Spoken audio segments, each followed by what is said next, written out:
Hello, welcome to 3 Tips for Self Love Hacks, Part 1.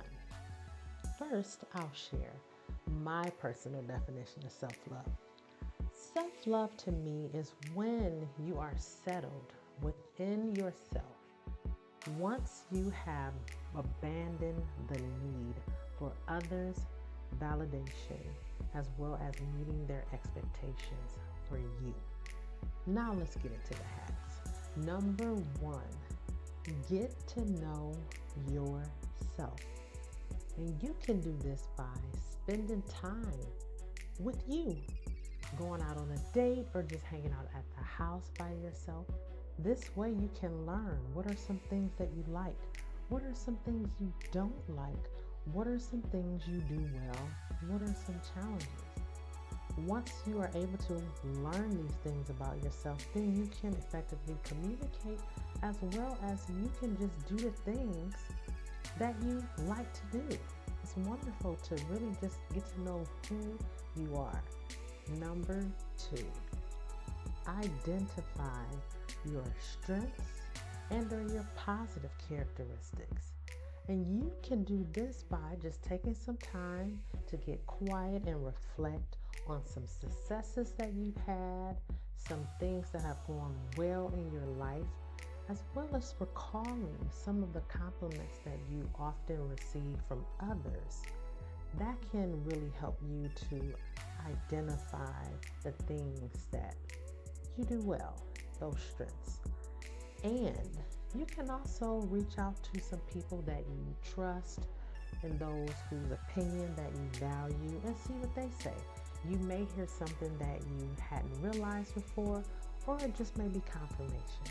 And finally, number 3, once you have identified your strengths as well as those positive characteristics, engage in activities that highlight those traits.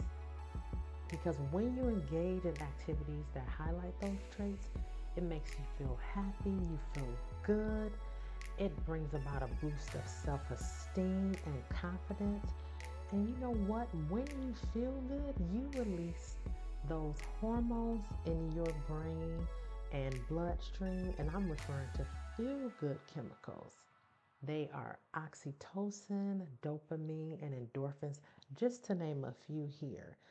Those being released in your brain and your bloodstream can result in an increase in creativity, lowering your stress hormone, that's the cortisol, as well as decreasing or even diminishing physical pain. Such wonderful benefits from just doing something that makes you happy or something that you love. So you should really take some time and do that for yourself. In fact, I'm going to give you a challenge to do something or even some things over the next week that highlight your strengths and your positive characteristics. And you let me know how that goes, okay? Just remember this. The one relationship that you're going to have for a lifetime is the relationship with your imperfect self. And one of the greatest gifts that you can give to you is self-love, as well as the world that awaits you.